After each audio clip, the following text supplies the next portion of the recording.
मैं जय कृष्ण गोस्वामी डाकू मेहरबान सिंह का कहानी सुनाने जा रहा हूँ। इसी नगर में एक किसान रहता था। वो किसान दो भाई था।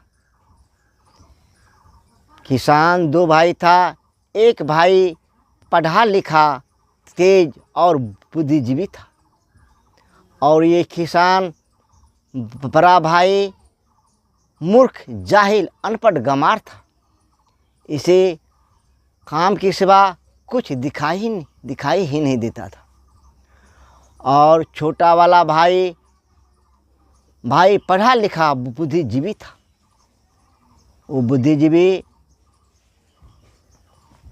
इसका सारा संपत्ति हड़प कर के अमीर बन गया, और ये बड़ा वाला भाई गरीब बन गया। गरीब बनने के बाद इसे बड़े वाले को एक लड़का और एक लड़की था। कुछ ही दिनों के बाद उसका लड़का 10 या 11 साल का था, उसका लड़की 15 या 16 साल का था। उसका लड़की बीमार पड़ गया।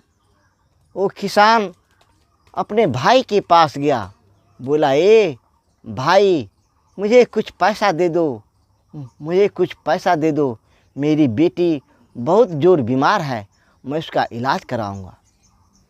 उन्होंने बोला, जाओ जाओ, इसी नगर में भीख मांग करके अपने बेटी का इलाज करा लो, बेटी का इलाज करा लो। अब उसका भाई बोला, अरे भाई, तू तो मेरा सगा भाई है, तो मुझे कुछ पैसे दो। बोला, नहीं नहीं, मैं तुझे पैसे नहीं दूंगा, जाओ जाओ और इसी नगर में भीख दुख मांग करके अपने बेटी का इलाज करा लो। अब वो दोनों बाप बेटा गांव में मेहनत मजदूरी करने लगा। मेहनत मजदूरी करके अपने बेटी का इलाज कराने लगा।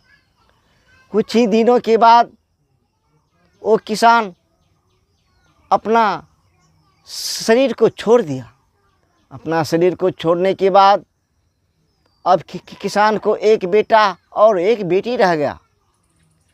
अब किसान का भाई के दिल में ये भावना आने लगा कि अगर मैं अपने बड़े भाई का बेटा को जान से मरवा दूँ तो ये सारा ज़मीन मेरा हो जाएगा।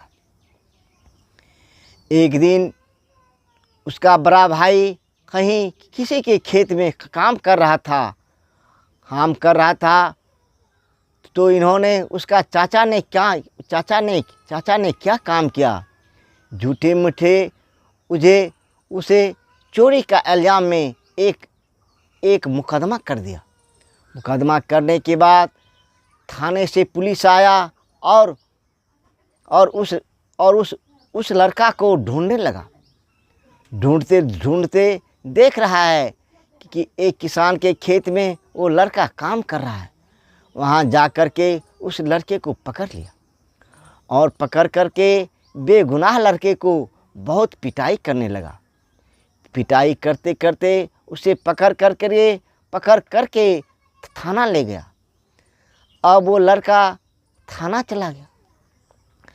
थाना में उस लड़के को बहुत पिटाई किया, और पिटाई करने के बाद उसे जेल भेज दिया।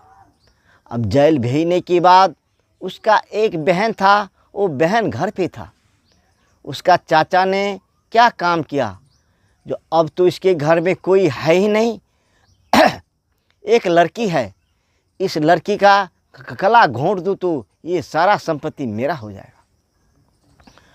उसका चाचा ने क्या काम किया, रात में 2 4 5 आदमी से उसके घर घुस गया और अपने भतीजी का इज्जत लूट लिया। इज्जत लूटने के बाद उसका हत्या कर दिया और वहाँ से चला गया। और वो लड़की सुबह होते ही गांव में शोर मच गया कि इसका चाचा ने क्या काम किया, अपने भतीजे को चोरी का इल्ज़ाम में फंसा करके थाने में भिजवा दिया और थाने से जेल भिजवा दिया। और आज रात अपने भतीजी का इज्जत लूट लिया और अपने भतीजी का जान मार दिया। अब बताओ इस लड़की का क्या हालात होगा। गांव के सारे आदमी मिल करके उस लड़की को नदी में भसा दिया। भसा देने के बाद उसका कहानी समाप्त हो गया और उसका चाचा ने उसका सारा ज़मीन जायदाद आबाद करके अपना जोत कोर करके खाने लगा। जब बहुत दिनों के बाद वो लड़का को जेल से रिहायत हो गया तो लड़का लौट करके अपना घर आया। घर आने के बाद अपने बहन को ढूंढने लगा और अगल बगल वाले से पता लगाने लगा। गांव के लोग ने बोला, भाई मैं तुमसे क्या बताऊं, तू तो यहाँ मेहनत मजदूरी करके खाता था, लेकिन तेरा चाचा ने तुझे चोरी के इल्ज़ाम में फंसा करके पुलिस से तुझे बहुत पिटाया और पिटाने के बाद तुम्हें थाना भेज दिया। थाना भेजने के बाद वहाँ से तुम्हें जेल भेज दिया। तेरा चाचा ने कुछ लोग को आकर के लला करके तेरी बहन का इज्जत लूट लिया और तेरी बहन का गला घोट दिया। हम लोग ने मिल करके तेरी बहन को नदी में जल प्रवाह कर दिया। अब तेरा बहन इस दुनिया में कोई नहीं रहा। फिर किसान का लड़का फूट के ज़ोर से रोने लगा और उसी गांव में मेहनत मजदूरी करके खाने लगा। जब मेहनत मजदूरी करके खाने लगा तो कुछ दिन के बाद गांव का लोग बोला, अरे तेरे पास ज़मीन जायदाद सब कुछ है, लेकिन तूने दूसरे का मजदूरी क्यों करता है। जाओ अपने चाचा से अपना ज़मीन मांग लो और अपना खेती करो। कुछ दिनों के बाद लड़का अपने चाचा के पास गया और हाथ जोड़ के बोला, ये चाचा, मेरी बहन दवाई के लिए जब बीमार था तो मेरा पिताजी आपसे पैसा मांगने आया तो आपने पैसा नहीं दिया। मेरे पिता मेहनत मजदूरी करते करते अपना शरीर को छोड़ दिया और जब हमने मेहनत मजदूरी करके अपने बहन को खिलाता था तो आपने मुझे चोरी का इल्ज़ाम में फंसा करके मेरे ऊपर आपने मुकदमा कर दिया। मुकदमा करने के बाद मुझे पुलिस वाले ने बहुत पिटाई किया और मुझे थाना ले जा करके वहाँ से मुझे जेल भेज दिया। अब मैं जेल से छूट करके आया हूँ। मैं आपसे हाथ जोड़ के कहता हूँ कि मेरा ज़मीन जायदाद दे दो।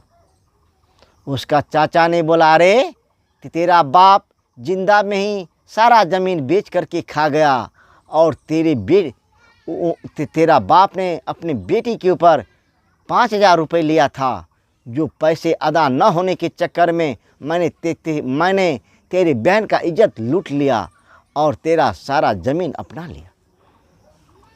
अब इस बातों को सुन करके उस लड़का का दिमाग चौंकने लगा। बोला, मैं अपने बहन का इज्जत लूटने का बदला मैं अपने चाचा से अवश्य लूँगा।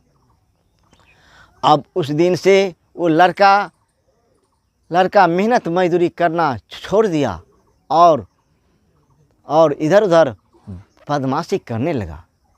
एक दिन लड़का ने बदमाशी करते करते किसी डाकू के गिरोह में शामिल हो गया।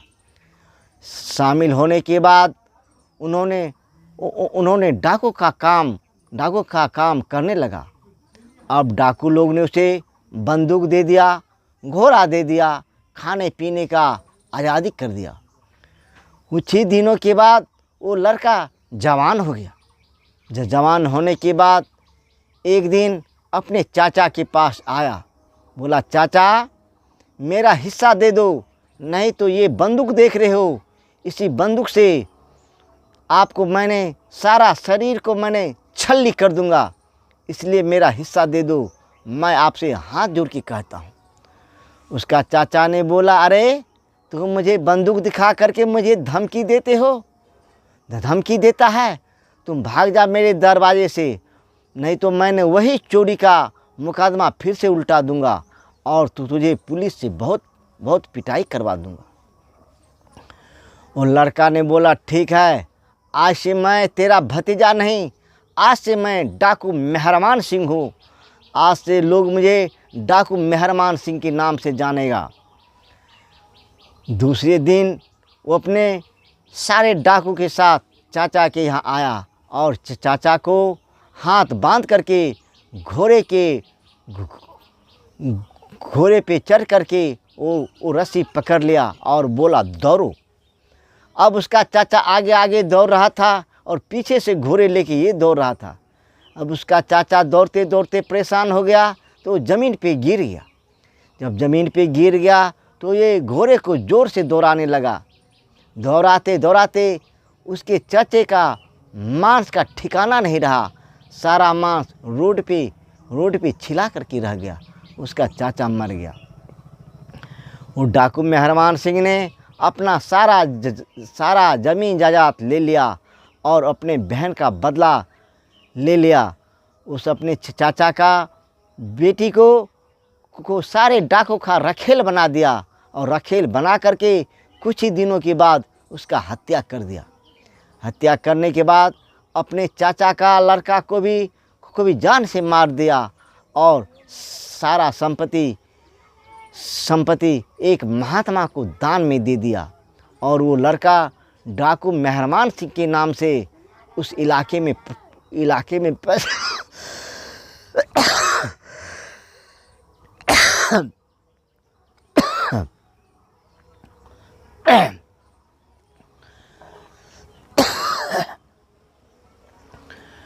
डाकू मेहरबान सिंह के नाम से उस इलाके में प्रसिद्ध हो गया। अगर रात में कोई बच्चा रोता था तो उसका माँ कहता था बेटा सो जा, नहीं तो डाकू मेहरबान सिंह तेरा घर आ जाएगा। डाकू मेहरबान सिंह के नाम से वो बच्चा सो जाता था। कुछ ही दिनों के बाद ये बात डाकू मेहरबान सिंह के कान में आवाज़ आ गया। बोला अरे ये क्या हो गया। उसका साथी लोग बोलने लगा, ओ मेहरबान सिंह, गांव में जो बच्चा रोता है तो उसका माँ कहता है बेटा सो जा, नहीं तो डाकू मेहरबान सिंह आ जाएगा। तो 50 कोस तक का बच्चा आपके डर से सो जाता है। मेहरबान सिंह ने मन ही मन सोचा मुझे डाकू नहीं बनना है, मुझे लुटेरा नहीं बनना है। अगर वो सारा बच्चा डर से अगर सो जाता है तो एक डाकू मेहरबान सिंह ने 1000 डाकू मेहरबान सिंह बन जाएगा। मैं आज से संकल्प करता हूँ मैं डाकू मेहरबान सिंह नहीं बनूंगा। वहाँ से आया और भोले बाबा के मंदिर में अपना बंदूक रख दिया और भोले बाबा से बोला हे बाबा, मैं आज से अपना सारा बदमस्ती छोड़ देता हूँ और मैं डाकू मेहरबान सिंह नहीं बनूंगा, मुझे आप अपना शिष्य बना लीजिए। वो वहाँ सब कुछ फाड़ के फेंक दिया और भोले बाबा का पूजा करने लगा और उस दिन से भक्ति में लीन हो गया। डाकू मेहरबान सिंह का कहानी समाप्त।